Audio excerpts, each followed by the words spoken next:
Wazee wanaume nchini wanatarajia kunufaika na maboresho ya sera ya wazee Tanzania yatakayofanyika katika mkutano mkuu wa chama hicho utakaofanyika jijini Dodoma. Beatrice Gerard ana taarifa zaidi. Akizungumza na waandishi wa habari jijini Arusha, mwenyekiti wa kamati ya maandalizi ya mkutano mkuu wa chama hicho Christopher Nzela amesema kuwa mkutano huu unatarajiwa kuangazia maboresho ya sera ya wazee na pia unatarajia kuboresha ustawi wao na maendeleo ya chama chao. Madhumuni ya kamati hii, kazi yake kubwa ni kukusanya na kutafuta fedha zitakazowezesha kufanikisha mkutano mkuu huo. Malengo ya mkutano mkuu huu, tuna mambo mengi. Kwanza, tutaenda kujadili masuala yanayohusiana na ustawi wa wazee wanaume Tanzania.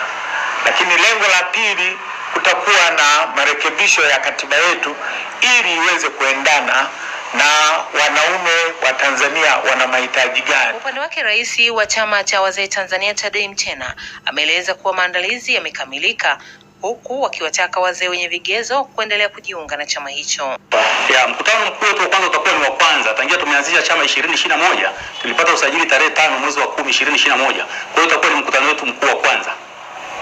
Kwa hiyo tungependa sana tu mgeni rasmi au mheshimiwa Rais wa Jamhuri ya Muungano wa Tanzania Daktari Samia Suluhu Hassan, ni waombe wa Tanzania wote, Tanzania wenye umri wa miaka 50 kujiunga na chama cha wazee wanaume Tanzania. Wanachama ambao tunategemea watakuwepo katika mkutano mkuu hawatazidi 200, lakini tutakuwa na wageni kama 50. Kwa hiyo jumla tutakuwa 250. Nao baadhi ya wajumbe wa kamati hiyo wanaeleza matarajio yao kuelekea mkutano huo mkuu.